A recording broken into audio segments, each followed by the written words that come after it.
8 janvier 2016, Los Mochis, une ville du nord du Mexique. Une unité d'élite de l'armée mexicaine intervient dans une maison de banlieue. Une fusillade éclate. 6 narcotrafiquants tombent sous les balles des soldats de la marine au cours de l'assaut. Mais leur chef est arrêté. C'est l'homme le plus recherché du monde, Joaquín Guzmán, dit El Chapo, considéré par beaucoup comme le plus grand trafiquant de drogue de tous les temps. Moi je le résume ainsi, c'est un génie du mal. C'est un roi, un dieu, un personnage surhumain. El Chapo, c'est une légende vivante à tel point qu'Hollywood, dans les mois qui précèdent son arrestation, rêve de faire un film sur sa vie de chef de cartel. C'est Sean Penn qui va décrocher la timbale. L'acteur parvient à rencontrer le Chapo en novembre 2015 et publie dans Rolling Stone la toute première interview de Guzmán, l'homme poursuivi par toutes les polices mexicaines et américaines. Tout comme Oussama Ben Laden était l'incarnation du terrorisme islamique, le Chapo Guzmán est l'incarnation du narcotrafic dans le monde.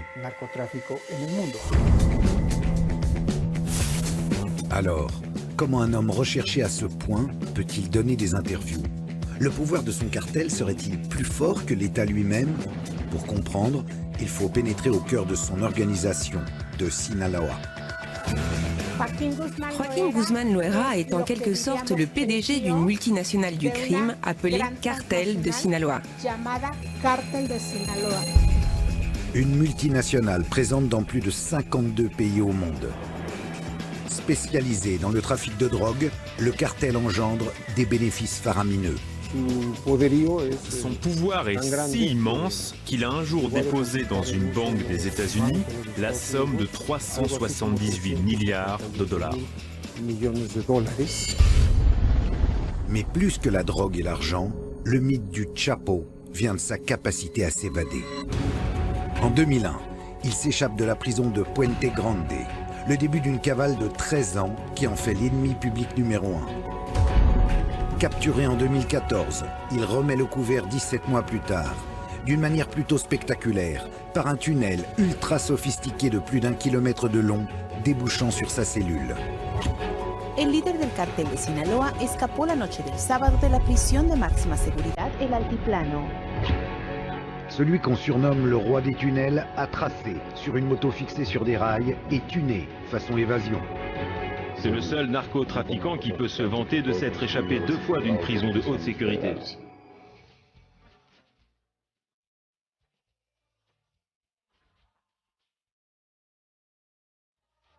Ennemi public pour les uns, Robin des Bois pour les autres, dans son pays, le Chapo est un mythe. Des centaines de chansons à sa gloire, appelées narco-corridos, pullulent sur le net, contribuant à cette image de bienfaiteur. Joaquín Guzmán. ¿Por qué? Porque él es el que ayuda al pueblo. El gobierno se debe de encargar a secuestradores, no a gente que nos ayuda. Del Chapo Guzmán. Mais derrière l'image bon enfant se cache un redoutable prédateur qui tue ou fait tuer par milliers ceux qui se mettent en travers de sa route. Un chef de guerre redouté par tous les cartels. Il se faisait la guerre pour savoir qui était le plus dur. Si le cartel des États se laissait 10 têtes coupées quelque part, Sinaloa en laissait 10 le lendemain. Alors, quel est le secret de la longévité de Joaquín Guzmán? Pourquoi El Chapo, qui a défié la mort depuis plus de 40 ans, est-il encore vivant? Nous allons vous montrer comment celui qu'on surnomme le Courteau, le Petit, a construit le plus grand empire mondial de la drogue. Une histoire écrite en lettres de sang, où la cocaïne et la corruption règnent en maître, et où la vie d'un homme ne vaut guère plus qu'une quinzaine de dollars.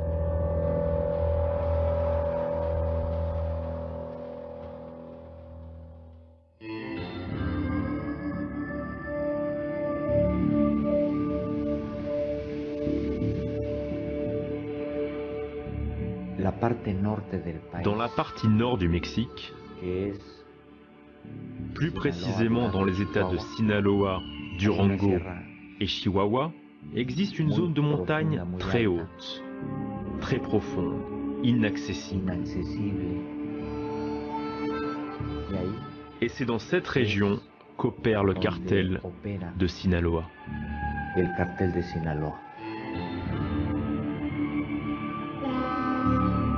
C'est dans cette sierra, une des régions les plus pauvres et reculées du Mexique, que naît en 1954 Joaquín Archibaldo Guzmán Loera, dit El Chapo, un surnom qui remonte à son enfance.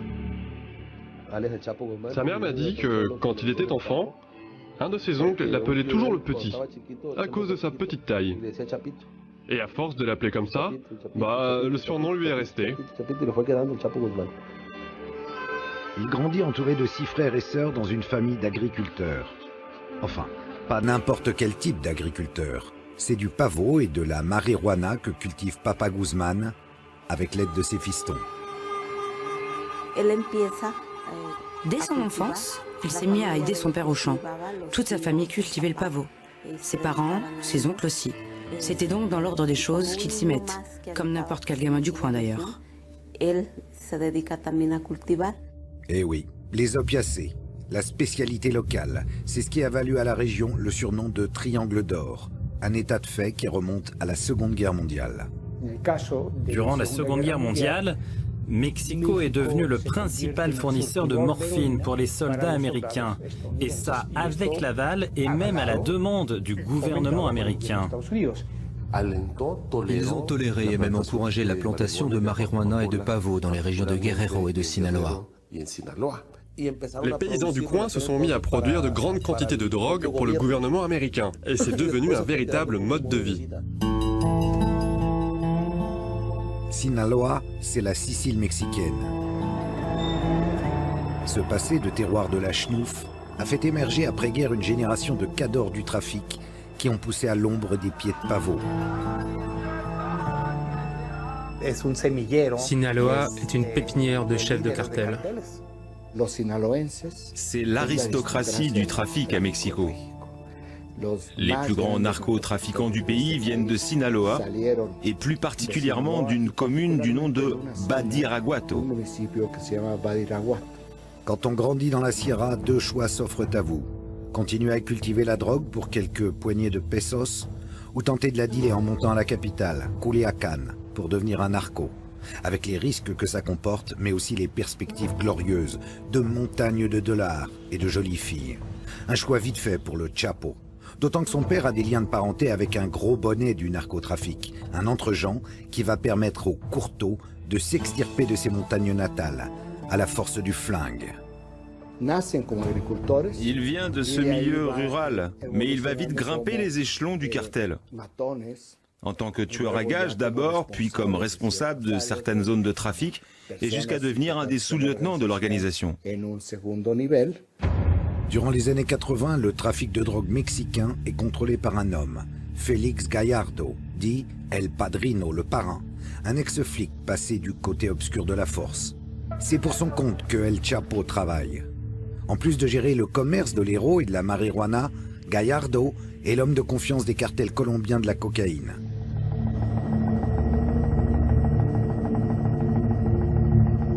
À cette époque, un certain Pablo Escobar déverse des tonnes de poudre blanche sur les États-Unis. En grande partie via les Caraïbes, un couloir qui commence pourtant à être dans le radar des stupes. U.S. police recently uncovered one of the largest cocaine hauls ever in Miami. Ce qui a obligé Escobar à s'en remettre de plus en plus souvent à Gallardo pour faire passer sa marchandise. Les Colombiens payaient les Mexicains en liquide. Au bout d'un moment, les Mexicains se sont rendus compte qu'ils pouvaient adopter une stratégie plus intelligente et leur ont dit « Ok, non seulement vous allez nous payer avec du cash, mais aussi avec de la drogue. » Être payé en drogue représente un énorme avantage. L'organisation du Padrino peut désormais dealer elle-même de la coke aux États-Unis et ainsi décupler ses bénéfices. Peu à peu, aidés en cela par les persécutions contre Escobar qui s'intensifient à la fin des années 80, les Mexicains passent du rang d'intermédiaire à celui d'organisateur du trafic de cocaïne. Leur pouvoir explose. Gallardo apprécie El Chapo, son talent logistique, son sang-froid. Guzmán prend du galon et gère bientôt les convois entre Colombie et Mexique.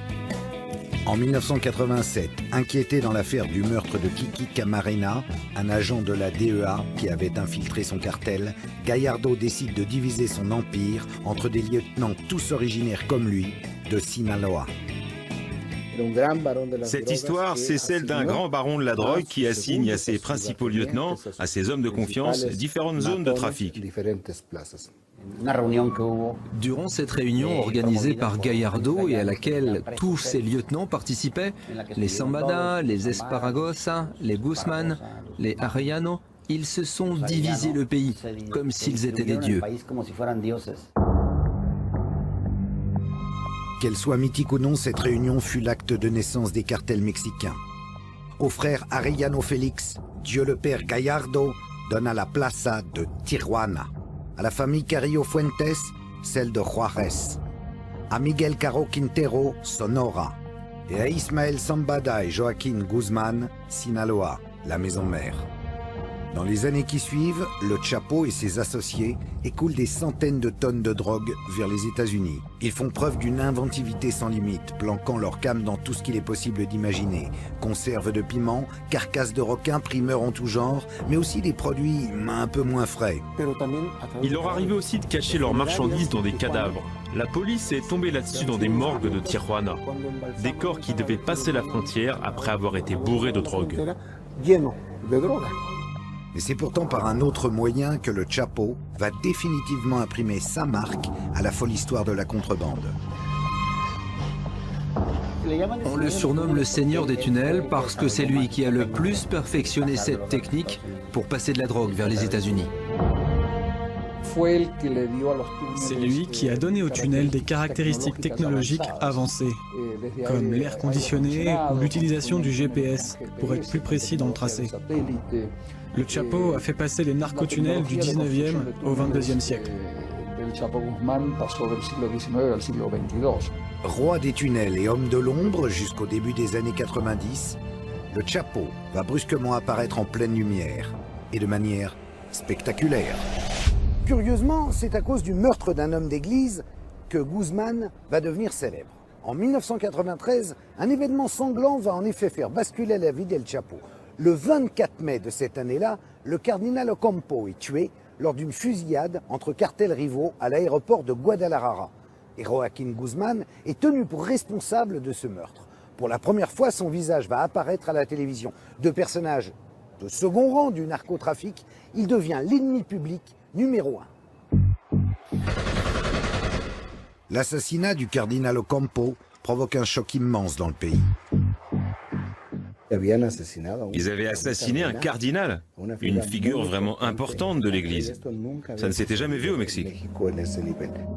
Depuis des mois, la tension monte entre le cartel de Tijuana et El Chapo.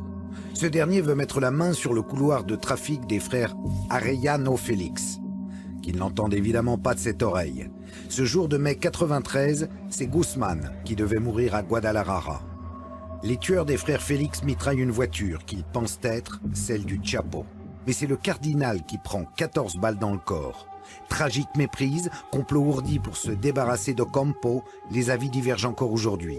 Mais quoi qu'il en soit, El Chapo, bouc émissaire parfait, est tenu pour responsable.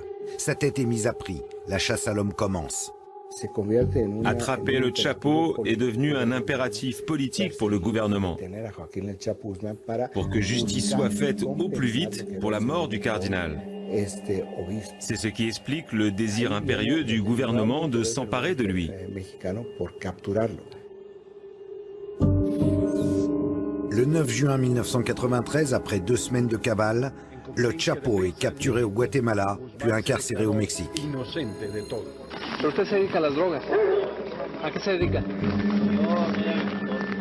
Difficile d'imaginer en voyant ce jeune homme, à l'air un peu abruti, qu'il sera une quinzaine d'années plus tard considéré comme le criminel le plus puissant au monde. En voulant lui faire porter le chapeau, le gouvernement ne se doute pas qu'il lui a rendu le plus grand service de sa vie. En novembre 1995, Guzmán est transféré à la prison de haute sécurité de Puente Grande. Enfin, haute sécurité à la mexicaine. Le genre d'endroit où les chefs narcos gèrent souvent encore mieux leur business que s'ils étaient dehors. Quand le gouvernement capture ce genre de narcotrafiquants, il les incarcère, mais il ne leur confisque absolument rien, pas le moindre dollar. Ils sont en prison, ok, mais c'est comme s'ils étaient dehors, car on ne s'en prend pas à leur pouvoir financier. Ils peuvent continuer à gérer leurs affaires depuis la prison, et en plus de ça, ils ont tout l'argent nécessaire pour corrompre les autorités locales, pour payer des tueurs à gages, pour acheter des armes, des véhicules blindés, des avions, bref, pour continuer à gagner toujours plus d'argent. Cet argent, le Chapo le met à profit en installant un système de corruption généralisé. Des gardiens à certains chefs de la prison, jusqu'aux balayeurs, tout le monde ou presque croque du dollar narco. Guzmán fait de la prison sa nouvelle base exécutive. Le trafic roule. D'autant mieux que le Chapo n'est pas l'unique chef de Sinaloa, un cartel à l'organisation horizontale regroupant différentes familles criminelles. Il s'agit de différents clans qui se sont regroupés sous la même marque. Le cartel de Sinaloa est constitué de plusieurs groupes, de plusieurs familles, parmi lesquels on retrouve les Casares, les Zambada, les Esparagos et aussi les Guzmán. Chacune de ces organisations, de ces familles, a sa propre armée, ses propres moyens, ses propres routes, mais cela fait des décennies qu'ils travaillent ensemble. Et c'est pour cela qu'on les appelle le cartel de Sinaloa. Au cours de l'année 99, le cartel parvient même à placer certains de ses hommes à la direction. La prison devient carrément l'hôtel Chapo. Il organisait des fêtes à l'intérieur de la prison. Il faisait venir des groupes de musique. Et puis il distribuait aussi pas mal d'argent à droite à gauche. Il avait la vie vraiment facile, une vie de luxe même.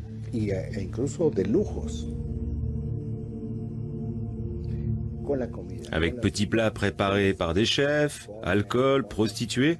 Et c'est bien sûr en corrompant tout le monde qu'il pouvait jouir de tout ça. Dans de telles conditions, l'évasion du Chapo était presque une formalité.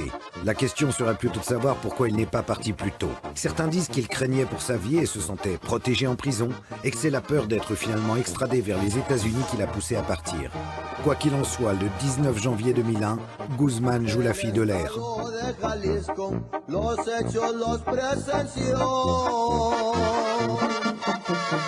Del penal de Puente Grande, el Chapo se les peló. Il existe deux versions de la première évasion de Joaquim Guzmán. La première, l'officielle, soutient qu'il s'est échappé dans un chariot de linge sale caché à l'intérieur. La seconde version, enfin celle qui est considérée comme la vérité par les gens qui ont enquêté sur cette affaire, c'est qu'il est sorti par la porte. Que ce sont les autorités elles-mêmes qui ont ouvert toute grande la porte à Guzmán. Suite à cette évasion, le gouvernement de Vicente Fox devient la risée mondiale et la prison de Puente Grande se voit renommée en Puerte Grande. La Grande Porte. Le Chapo devient quant à lui instantanément un véritable mythe. Le fait que Guzmán ait été le premier détenu à s'échapper d'une prison de haute sécurité lui a conféré un statut quasi légendaire.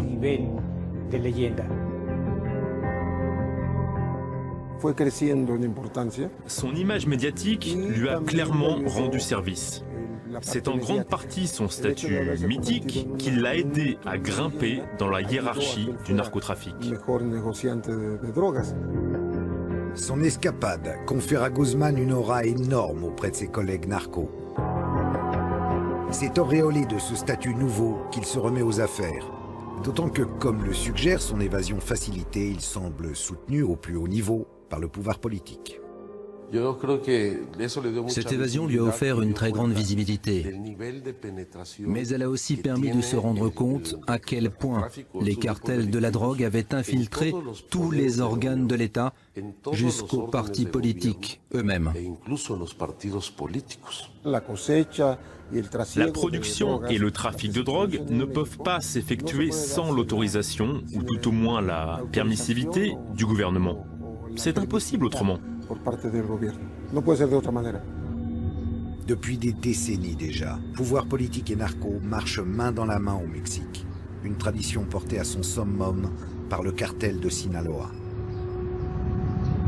Le cartel de Sinaloa possède une dimension politique très importante. Il pactise contrairement aux autres organisations criminelles. Il passe des accords, il dialogue, il négocie avec les autorités. Il y a de nombreuses preuves de cela. C'est ainsi qu'ils agissent depuis près d'un siècle. Les trafiquants de Sinaloa sont comme ça. Il s'agit de pactes tacites. Du genre, tu finances ma campagne électorale et en échange, je te laisse tranquille. Je protège ton organisation. En prison, le Chapo aurait donc pactisé avec le gouvernement. Une supposition que la suite de son histoire rendait plus crédible. Début 2000, faire des millions ne lui suffit plus. Il veut être El Padrino, un parrain omnipotent qui contrôle tout, à l'image de Gallardo, son mentor. Dans les années qui suivent sa sortie de prison, il engage une guerre terrible pour s'approprier les couloirs de trafic des cartels de Tijuana et de Juárez.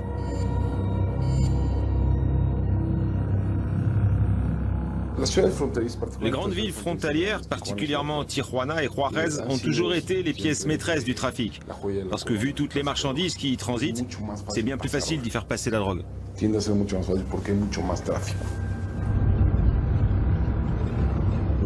Durant 3 ans, ils ont incendié Tijuana. Le nombre de meurtres, de kidnappings, d'extorsions a explosé. Côté Tijuana, les résultats ne se font pas attendre. Les assassinats se succèdent, mais aussi des arrestations. Plus de 2000 en l'espace de quelques mois. Des arsenaux d'armes et des montagnes de drogue sont saisis, et le tout est fièrement exhibé pour montrer que le gouvernement fait son travail, alors que pendant ce temps, l'organisation du Chapo est à peine inquiétée.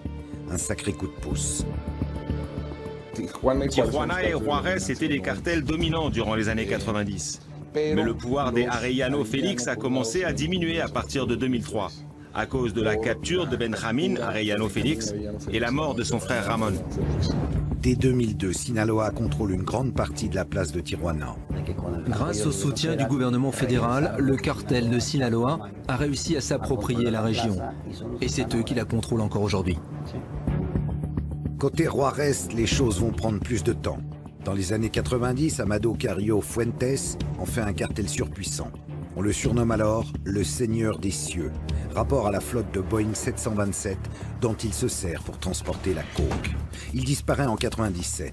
Son frère Vicente, qui prend sa place, n'est pas tout à fait à la hauteur. Guzmán le fait abattre en 2004. Le début d'une guerre infernale qui va faire de Juárez la ville la plus dangereuse au monde. Dans les années 2000, la guerre des cartels a engendré au Mexique des milliers de morts. Parmi eux, des membres évidemment du cartel de Sinaloa, qui se retrouvent aujourd'hui ici, au cimetière de Culiacán. Les plus célèbres, les plus riches d'entre eux, sont enterrés dans ce genre de mausolée, de véritables petites résidences secondaires avec, dit-on, jacuzzi, air conditionné et même télé extra plate. Le point culminant de cette violence a été atteint lorsque los Zetas ont voulu mettre la main sur les trafics d'El Chapo et sont venus jusqu'ici, en Sinaloa, défier l'organisation. Mais venir chatouiller El Chapo n'était pas vraiment une bonne idée.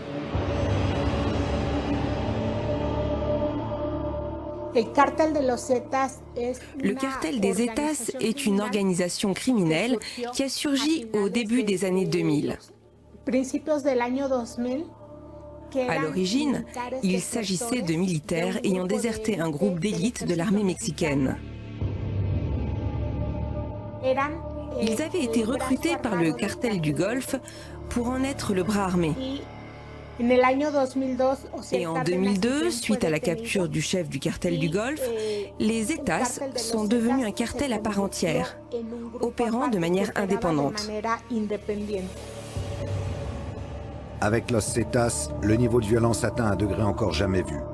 Leur technique de guerre, inspirée de celle des Caibiles, une unité d'élite guatémaltèque célèbre pour ses massacres de populations civiles, ont pour but d'inspirer une terreur absolue.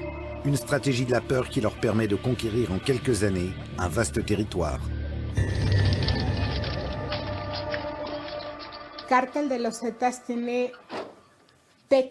Le cartel des Zetas utilise des méthodes de violence allant jusqu'à la décapitation et même au démembrement de ses victimes. Les États sont un groupe intégralement violent. Ils ne semblent pas avoir de stratégie particulière, si ce n'est d'arriver quelque part, de s'approprier le lieu par la violence, avant de continuer à avancer pour faire la même chose ailleurs. C'est à cause de ce genre de méthode qu'on trouve tellement de fosses clandestines dans ce pays. Ils ont réussi à contrôler des zones du golfe du Mexique. Puis, à force d'avancer, ils ont commencé à disputer certaines régions contrôlées par le cartel de Sinaloa. Pour leur faire face, le Chapo forme un groupe paramilitaire calqué sur leur organisation et appliquant les mêmes méthodes. Los Negros. La guerre est d'une brutalité inouïe. Elle enflamme le pays. C'était une guerre d'une violence extrême. Un jour, on a publié un article qui disait que l'enjeu de la guerre était de savoir qui était le plus dur, le plus inflexible des deux. Si le cartel des États laissait 10 têtes coupées quelque part, le cartel de Sinaloa en laissait 10 le lendemain en représailles. Si des corps démembrés étaient découverts un jour, on en découvrait d'autres dans la foulée. L'affrontement Zetas-Sinaloa va encore s'envenimer suite au retournement d'alliance des Beltran Leyva, une autre famille narco de Sinaloa qui, après avoir durement lutté contre les Zetas, finissent par se ranger de leur côté, suite à ce qu'ils considèrent comme une trahison de Guzman. Une histoire dont les conséquences vont atteindre le Chapo en plein cœur. Un des fils du Chapo, Ivan Archibaldo, était en prison. Et du jour au lendemain, il a été remis en liberté. C'est de là qu'est né le problème entre le Chapo et les Beltran Leyva, parce qu'ils l'ont accusé d'avoir échangé la liberté de son fils contre des informations permettant la capture du plus jeune des frères Leyva, Alfredo, dit le Mochomo. Le Mochomo était un élément clé du cartel, mais le Chapo le suspectait de parlementer avec les Zetas, ce qui expliquerait qu'il les balançait. Les frères Leyva ne tardent pas à réagir et assassinent un des fils du Chapo, Edgar, sur le parking d'un centre commercial de Culiacán. Mauvais calcul pour El Chapo. En voulant sauver un de ses fils, il en a perdu un autre.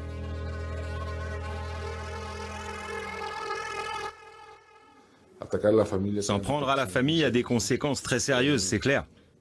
Une bonne partie de l'escalade de la violence des années 2008-2011 est due à cette guerre civile qui a éclaté à l'intérieur du cartel de Sinaloa. Son pays à feu et à sang, le président Felipe Calderón réagit en lançant en 2006 sa célèbre guerre contre la drogue. 40 000 militaires sont déployés dans les points chauds du pays. Sous les grands discours, il semble que cette guerre soit davantage menée contre les ennemis de Sinaloa, Juarez et Zetas en tête, que l'armée fait tomber comme des mouches, que contre le trafic lui-même. Durant cette prétendue guerre contre la drogue, il semble que les forces gouvernementales étaient principalement concentrées sur le fait de s'attaquer aux autres cartels. Et ça, d'une certaine manière, d'une manière indirecte, ça a bénéficié au cartel de Sinaloa. Une accusation vertement rejetée par le président Calderón tout au long de son mandat. En esa falsa acusación dolosa y no sé con qué intenciones además que se hace el gobierno, cae por su propio peso. Hemos golpeado por igual tanto a los cárteles vinculados al Golfo de México como al Pacífico mexicano. Ils s'en sont moins pris au Chapo Guzman parce que la volonté du gouvernement était qu'il ne subsiste qu'un seul groupe hégémonique avec lequel il serait possible de négocier. Et non pas des dizaines de groupes atomisés avec lesquels il aurait été très difficile d'établir une relation.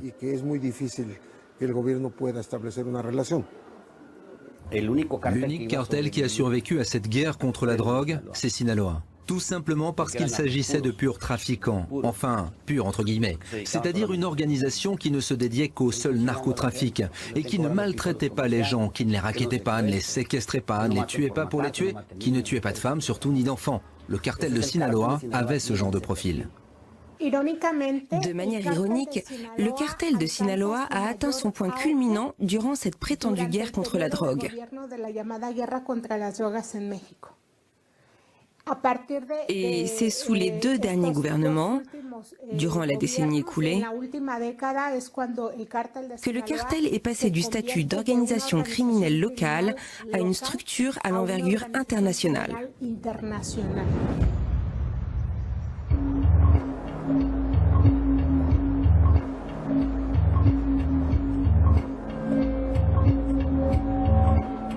Cette guerre contre la drogue, au bilan humain terrifiant, plus de 100 000 morts, est en fait l'émanation mexicaine d'une politique américaine lancée par Nixon.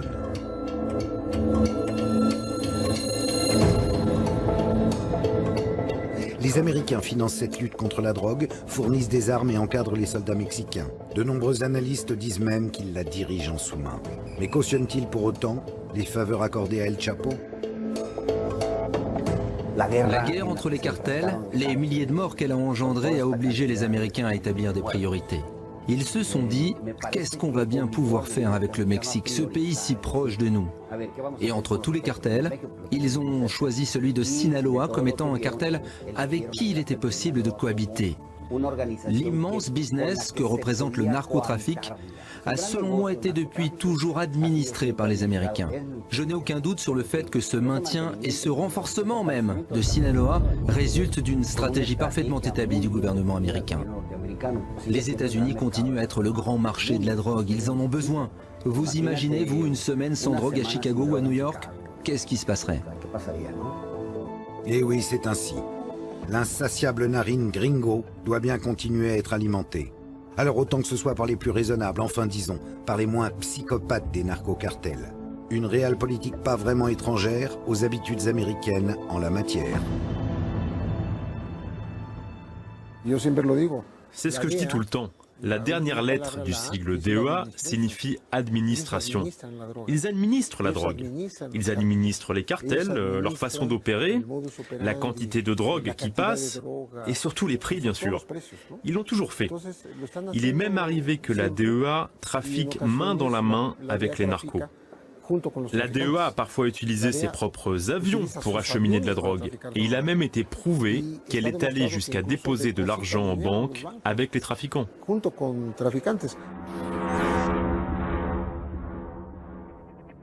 Nicaragua, années 80, des membres de l'administration Reagan financent secrètement les Contras, un groupe armé luttant contre le gouvernement sandiniste, un peu trop socialiste à leur goût.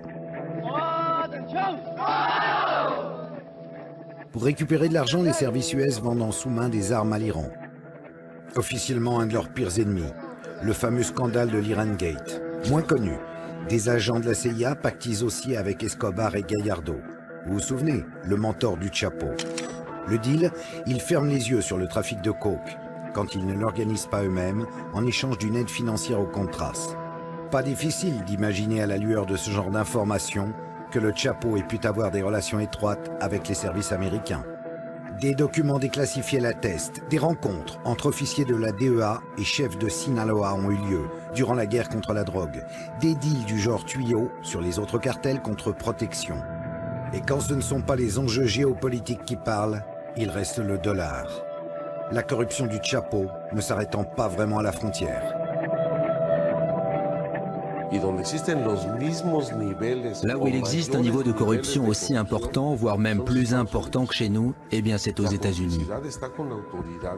Tout le monde est de mèche là-bas aussi. Des autorités aux patrouilles frontalières en passant par les maires et les forces policières des principaux centres de consommation. Quelle quantité d'argent sale est blanchi dans le système financier américain? Des milliards et des milliards de dollars.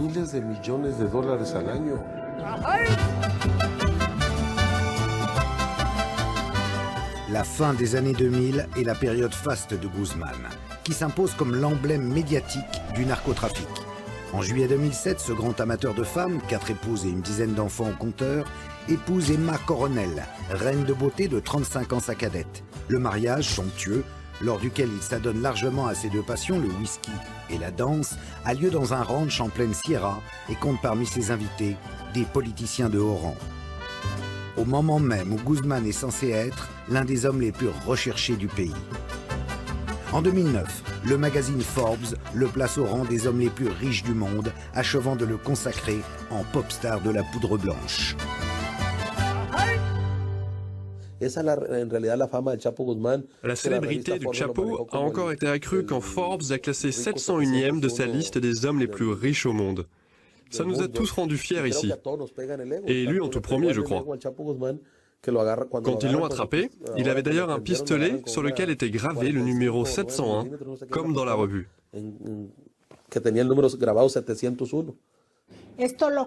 Ce classement a énormément renforcé sa popularité. Ses ennemis ayant été balayés, le pouvoir du cartel de Sinaloa explose mondialement. Il contrôle désormais une énorme partie des exportations de coke, d'héros, mais aussi de meth, un business dont s'occupe tout spécialement Guzman, en faisant venir les ingrédients nécessaires à sa confection depuis la Chine. Dans les années 2010, c'est Chicago qui est désormais la plaque tournante du trafic de drogue aux États-Unis.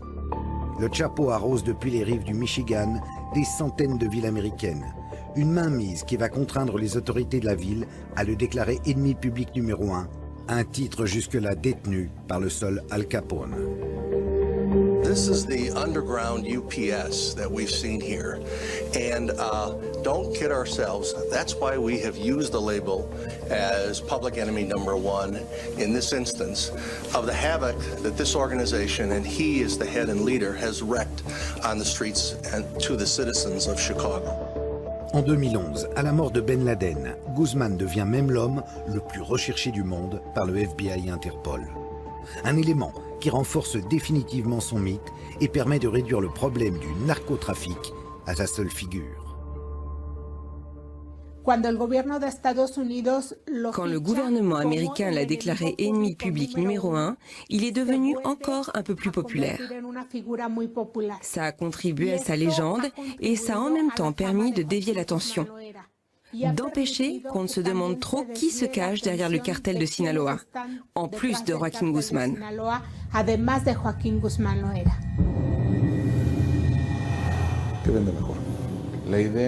Qui est-ce qui est le plus vendeur?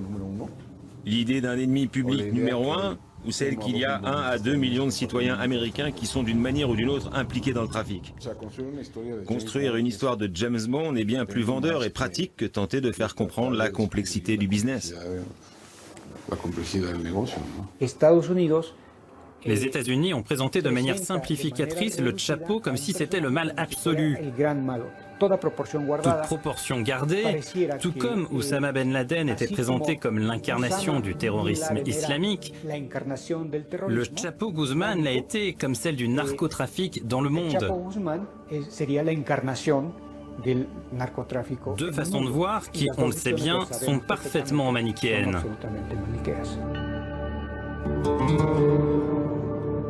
À l'instar de Ben Laden, en favorisant Sinaloa, les États-Unis ont fomenté un monstre dont le pouvoir leur échappe.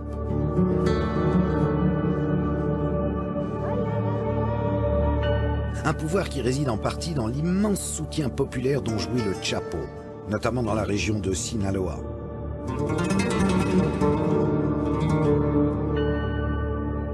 Ce saint à moustache que vous voyez derrière moi, c'est Jesús Malverde, un bandit mexicain au grand cœur du début du siècle dernier, révéré aujourd'hui par tous les narcos du pays.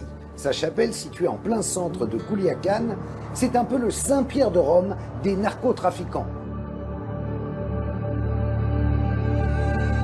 À l'instar de Jesús Malverde, dont on dit qu'il volait aux riches pour donner aux pauvres, la légende d'El Chapo fourmille littéralement d'actes de bienfaisance envers le bon peuple de Sinaloa. Alors, Robin des Bois, ce El Chapo, mythe ou réalité?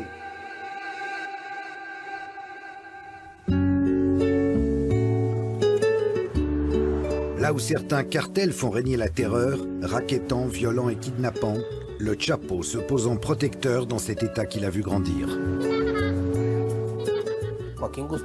Joaquín Guzmán a fait de nombreuses choses en faveur du peuple, dans la Sierra, mais aussi dans d'autres parties de Sinaloa. Le Chapo et les autres chefs de Sinaloa aidaient les gens ici, organisaient des fêtes, soutenaient financièrement certains jeunes, donnaient des ranchs ou des entreprises à leurs femmes. Si, on peut le dire. Ce genre de personnages peuvent être des bienfaiteurs, des sortes de Robin des Bois.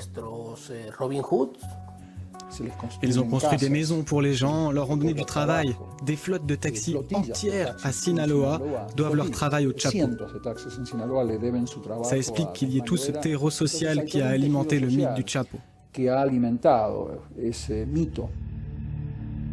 Des attentions pas forcément désintéressées, puisque le peuple de Sinaloa reste son meilleur réseau de renseignement.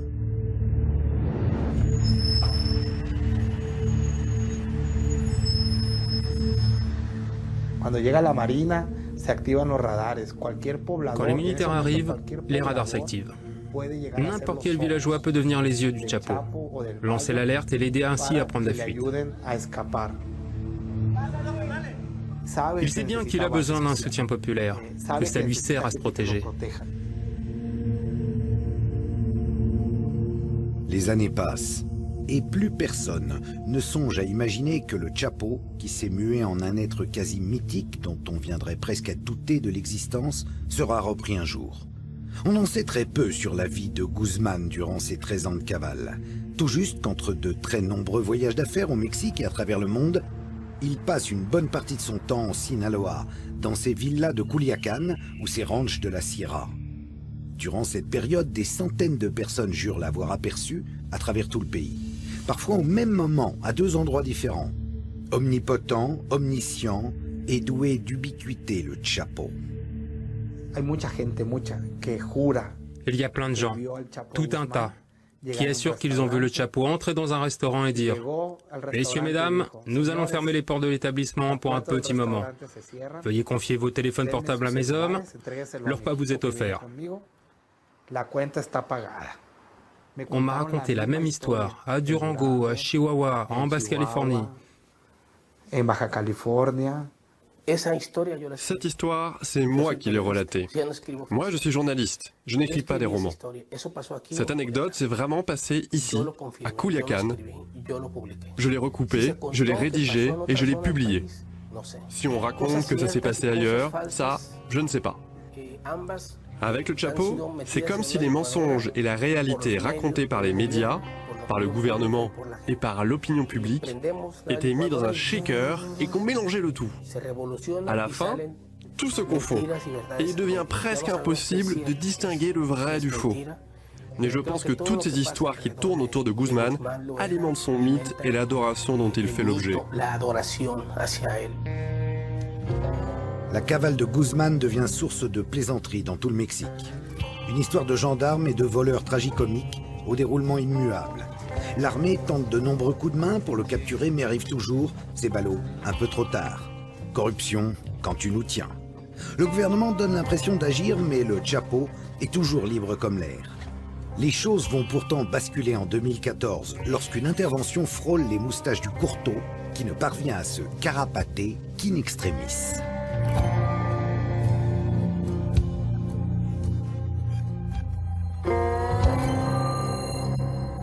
C'est par un tunnel secret relié à ces canalisations qu'El Chapo s'est enfui de sa résidence principale de Culiacán en février 2014 lors d'un raid contre lui de la marine. Après inspection, les marines ont découvert que cette maison lui appartenant à Culiacán était reliée justement par tout un réseau de tunnels secrets. Pas pour rien que le Chapo a pour surnom El Señor de los Tuneles.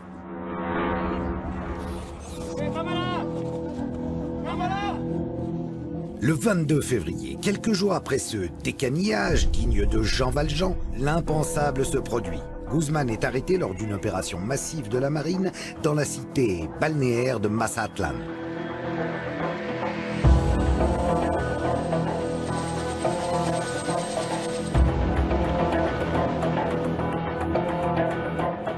Son identité est immédiatement confirmée par analyse digitale, puis il est emmené en avion vers Mexico City pour une identification formelle. Une capture mondialement suivie qui donne lieu à diverses interprétations. Pour certains, ce serait son attachement à ses filles qui aurait perdu Guzman. Il est éperdument épris de ses filles. C'est vraiment son point faible.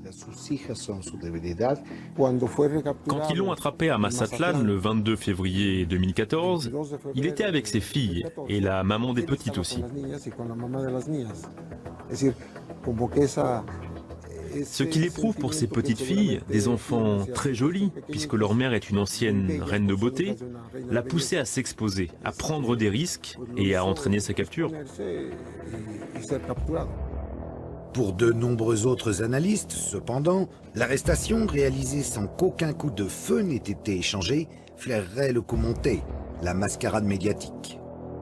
Le plus logique aurait été qu'il se réfugie dans un lieu plus sûr, quelque part dans le triangle d'or. Mais au lieu de ça, il est allé à Mazatlán, sans filet de sécurité, sans que personne ou presque ne soit là pour le protéger. On peut dire que c'est une manière d'agir pour le moins inhabituelle de Joaquín Guzmán. Je pense que sa capture est passée par un accord avec le gouvernement et que c'est pour ça qu'il n'y a pas eu d'affrontement. Que c'est pour cette raison que sa capture s'est déroulée sans le moindre accrochage.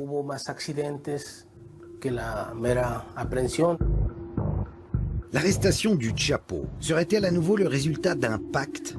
Confronté à des critiques trop vives de collusion avec le narcotrafic, et particulièrement avec Sinaloa, le gouvernement aurait-il eu besoin de donner un gage? Et dans ce cas, qu'est-ce que Guzmán aurait à y gagner?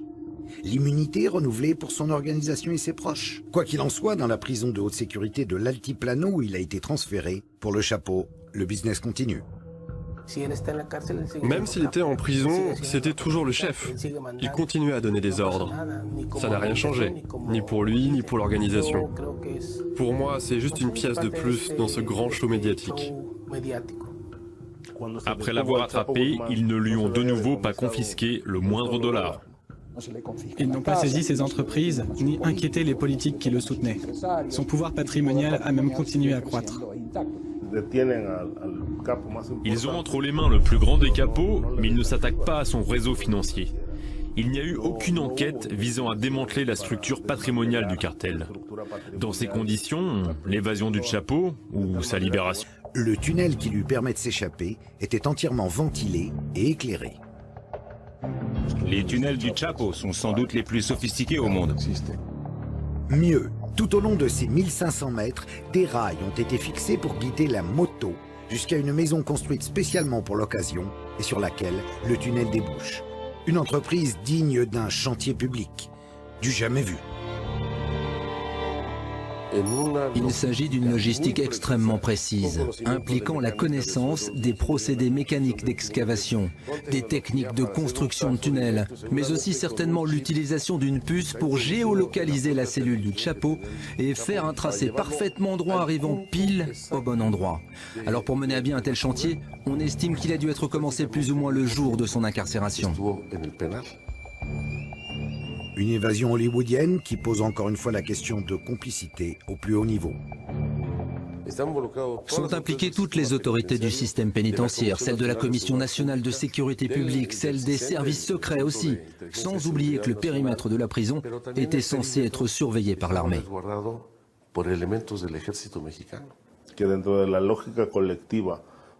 Qui pourrait croire qu'il est possible de construire un tunnel d'1,5 km de long sans qu'aucune autorité ne s'en rende compte?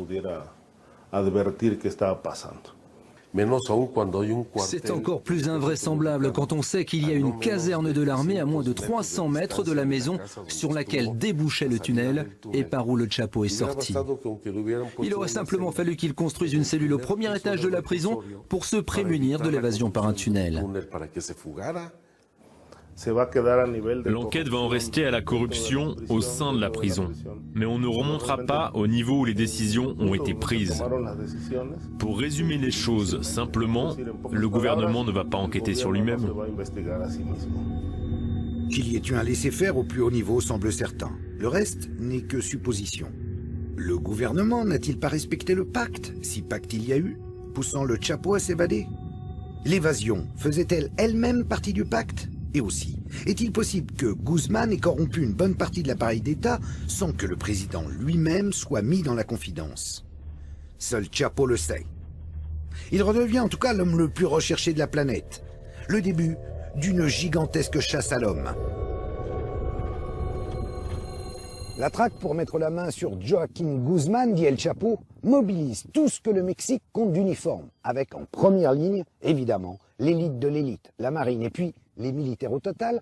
Plus de 10 000 hommes sont là, dans le triangle d'or de la drogue. Et pour les civils, une récompense exceptionnelle de 3 800 000 $ offerte à qui aidera à la capture d'El Chapo.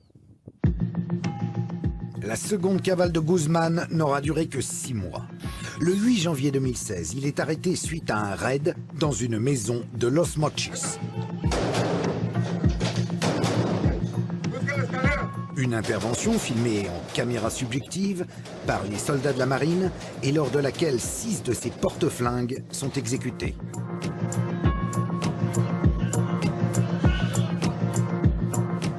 Vous l'aurez deviné, le Chapo est parvenu à fuir, par un tunnel évidemment, menant aux égouts et dont l'accès était planqué derrière le miroir de sa chambre avant d'être finalement repris. Retour à la case prison.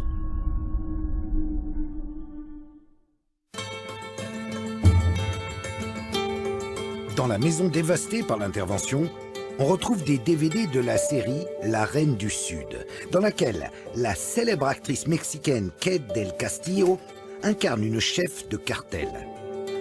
C'est elle qui a servi d'intermédiaire pour la rencontre avec Sean Penn 3 mois plus tôt, lors de laquelle l'acteur a réussi le tour de force d'obtenir l'interview de l'homme que toutes les forces de police rêvaient de coffrer.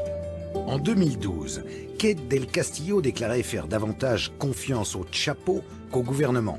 Le début d'une idylle par SMS avec pour arrière-fond le projet d'un film sur la vie de Guzmán, sur lequel Sean Penn espérait se greffer.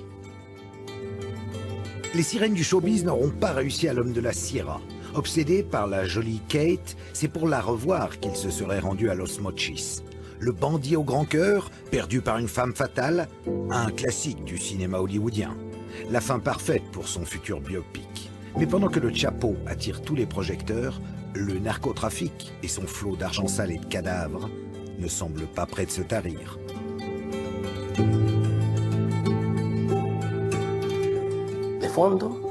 Au fond, ça ne change rien. Absolument rien. L'argent sale est toujours là. Les hommes politiques corrompus sont toujours là. La production de drogue continue de plus belle, tout comme le blanchiment. El Chapo, c'est juste un homme parmi d'autres. Il pourrait disparaître demain, ça ne changerait rien pour le cartel. Parce que c'est une structure qui dépasse les simples individus. C'est une organisation qui fait ça depuis des décennies. Et le fait qu'ils détiennent le Chapo ne fera pas chuter le cartel. On l'a déjà bien vu pendant que le Chapo était en prison. Le cartel a continué à grandir.